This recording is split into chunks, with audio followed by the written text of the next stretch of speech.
৯৯ বছর বয়সী ফাতেমা বেগম। তবে স্থানীয়দের ধারণা তার বয়স আরো বেশি হবে।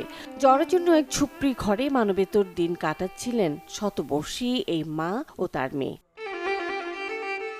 নাটোরের বড়াইগ্রাম উপজেলার গোপালপুর ইউনিয়নের গড়মাটি গ্রামের এই চিত্র দেখে যে কেউ আঁতকে উঠবেন।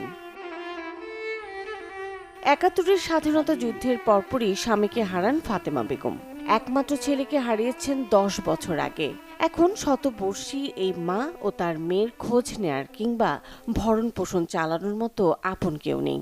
মহিলা আমরা ছোট থেকে দেখতেছি, মহিলা ওই রকমই ১২০-৩০ বছর উপরে ছাড়া নিচে হবে না।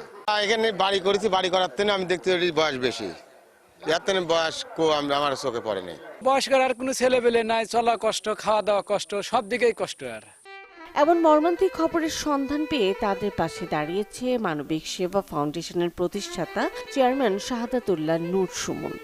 মানবিক সেবা ফাউন্ডেশন থেকে আমাদের মানবিক সেবা ফাউন্ডেশনের সম্মানিত কো চেয়ারম্যান আব্দুর রশিদ খান হারুন ভাইয়ের পক্ষ থেকে বেশ কয়েকবার খাবারের ব্যবস্থা করেছে। এর পাশাপাশি আমরা যখন আসি আমরা দেখতে পাই, আপনারা দেখেছেন এই রাস্তাতে আসতে প্রচণ্ড একটা কাদার রাস্তা, কাঁচা রাস্তা। এই কাদার রাস্তার শেষ প্রান্তে একদম বিলের মাঝখানে এই দুইজন অসহায় বৃদ্ধ মানুষ বাস করে। তো আমরা দেখলাম যে ঝুপড়ি ঘরটা যে কোনো সময় বাতাসে হয়তো উড়ে যেতে পারে। এরপরে আমরা উদ্যোগ নিলাম যে তেনার এই ঘরটাকে করে দেওয়ার জন্য আমরা মেঝেটা পাকা করে দিয়েছি ইনশাল্লাহ, এবং ঘর প্লাস বাথরুমটা করে দিয়েছি। নতুন ঘর পেয়ে খুশি মা ও মেয়ে দোয়া করলেন সাংবাদিকদের। আচ্ছা দাদি, তোমার এই যে ঘর ছিলি না, ঘরটা ভাঙাচুরা ছিলি, ঘরটা আমি করে দিলাম জাহিদ স্যারের মাধ্যমে। তুমি কি খুশি হয়েছ দাদি? খুশি তো হয়েছে।